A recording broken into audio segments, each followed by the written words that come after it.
Hey now, what's going on, everybody?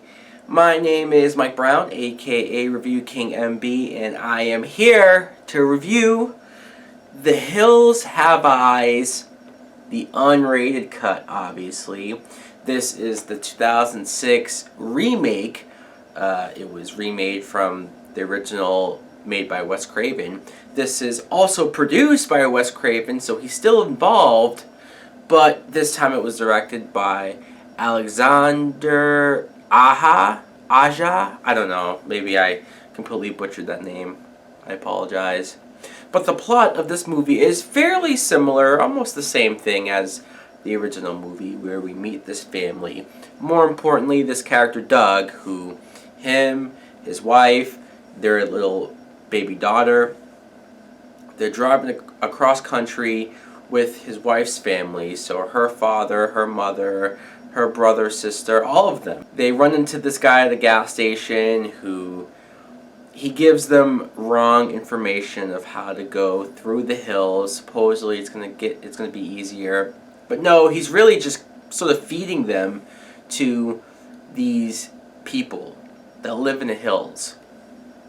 And when I say people, that's a stretch. They're mutated fox. Like, they're a bunch of it'd be a compliment to call them redneck hillbillies. Like, they're grotesque looking. They're the product of this nuclear bomb from years and years ago, that the radiation fucked up the genes of anybody who stayed in this town and thus breeded and had so that's what this is. And this movie is so fucked up and disturbing on so many levels. I do enjoy this movie, though. When I say enjoy, it's not a movie that I'm quick to go back and watch a whole bunch of times. But it does the job in what it wants to do. Let's talk about this family, because they're a typical family.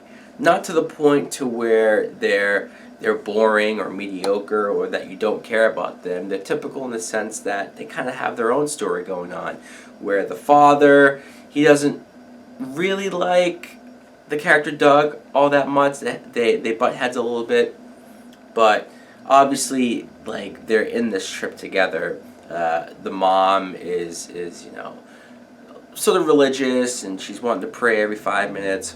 The brother and sister are your typical teenagers. It's really the couple that I enjoy the most, Doug and Lynn, just because they're a normal couple. They're in love.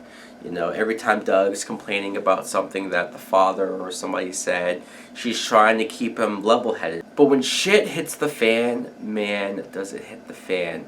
Spoilers! I try to stay away from spoilers, but I don't know how to talk about this movie without getting into some spoilers.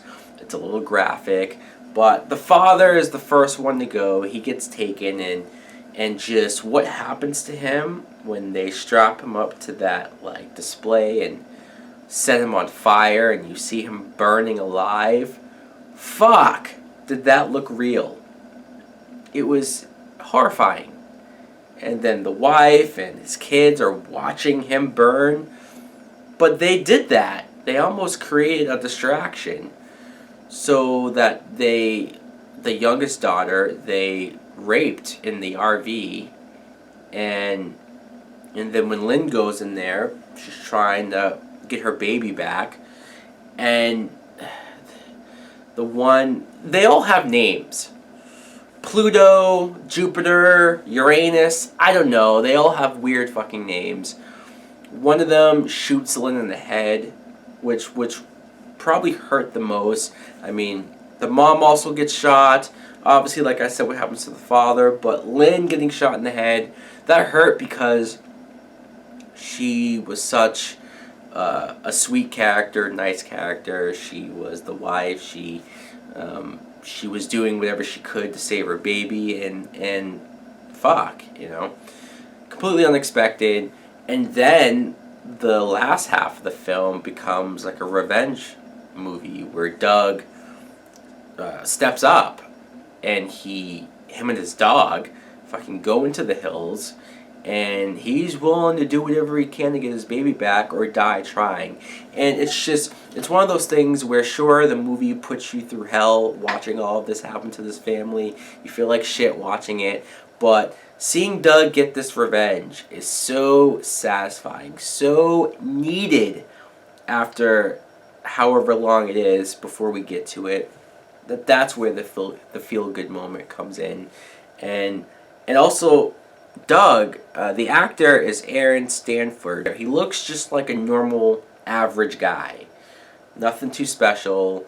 He's not like a CW looking actor, and that helps him be relatable. That helps him just feel like a guy that you know, or it could be you, and if this happened to you, you'd hope that you do the same thing. And seeing him, he gets his ass kicked by one of the bigger mutated fucks, and it's a battle, it's a war. Some people have said that this movie is like torture porn, or it's just they don't like it because it's too bloody, gory. I get it. The fucked up moments in this movie, it is gory, it is intense, it is hard to watch. I won't deny that, but I think I've seen so much worse as far as what I would call torture porn that I wouldn't go that far with this. But this is the unrated cut, so believe me, there are some hard scenes to watch.